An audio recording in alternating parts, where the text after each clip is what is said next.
ಪ್ರದೀಪ್ ಈಶ್ವರ್ ಅವರು ಗಂಡಸೇನ್ ಸರ್ ಅವರ ನಾ ಮಾಡ್ದ ನನ್ನ ಮಗ ಸರ್ ಅವನ ನನಗ್ ನೇರವಾಗಿ ಸವಾಲ್ ಹಾಕ್ಬೇಕು ಅವನ. ಅದು ಬಿಟ್ಟು ವಿಜೇಂದ್ರ ಅಣ್ಣ ಬರ್ಲಿ, ಅಶೋಕ್ ಅಣ್ಣ ಬರ್ಲಿ, ಪ್ರತಾಪ್ ಸಿಂಹ ಅವ್ರು ಬರ್ಲಿ, ಅನಂತ್ ಕುಮಾರ್ ಹೆಗಡೆ ಅವ್ರು ಬರ್ಲಿ, ಲೇ ನಿನ್ನಂತ ತುಚ್ಚನಿಗೆ ಎದುರಿಸಕ್ಕೆ ಅವರೆಲ್ಲ ಬೇಕೇನ? ನಿನ್ನಂತ ಮುಟ್ಟಾಳನಿಗೆ ಇಲ್ಲೇನಿದಾರಲ್ಲ ನನ್ನಿಂದ ಕಾರ್ಯಕರ್ತರು ಇಷ್ಟೇ ಜನ ಸಾಕು.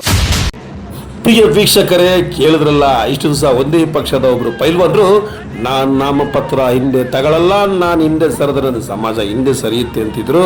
ನಾಮಪತ್ರ ವಾಪಸ್ ತಗೊಂಡಾಯ್ತು, ಆ ಪ್ರಾಸನ ಮುಗೀತು. ಈಗ ಚುನಾವಣೆ ಇನ್ನು ಕೇವಲ 8 ದಿವಸ ಇದೆ. ಈ ಪಕ್ಷದವರು ಒಂದೇನೋ ಚಾಲೆಂಜ್ ಮಾಡಿದ್ರು ಅಂತ ಆ ಪಕ್ಷದವರು ಚಾಲೆಂಜ್ ತಗೊಂಡು ಮತ್ತೊಂದು ಊರಿಂದ ಇಲ್ಲಿಗೆ ಬಂದಿದ್ದಾರೆ. ಇಬ್ಬರು ನಡುವೆ ಕಾರ್ಯಕರ್ತರು ಕಿರ್ಚಾಟ, ಕಿತ್ತಾಟ, ಬಿಸಿಲಿಗೆ ಹೈರಾಣಾಗಿ ಹೋಗ್ತಾ ಇದ್ದಾರೆ.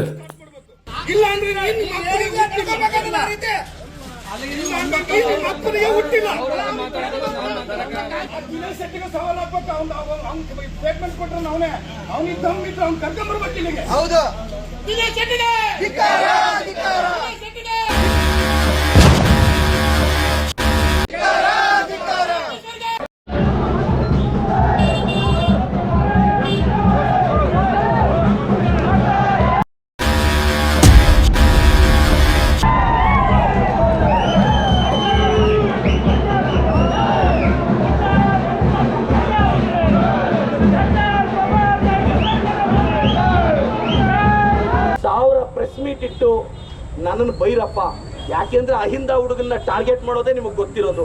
ನಾನೇನು ತಲೆ ಕೆಡಿಸ್ಕೊಳ್ಳಲ್ಲ. ತೊಡೆ ಏನಾದ್ರೂ ತಟ್ಟಿದ್ರೆ ಇವತ್ತಿದ್ದಂಗಿರುತ್ತೆ, ತೊಡೆ ಏನಾದ್ರೂ ತಟ್ಟಿದ್ರೆ ಇವತ್ತಿದ್ದಂಗಿರುತ್ತೆ.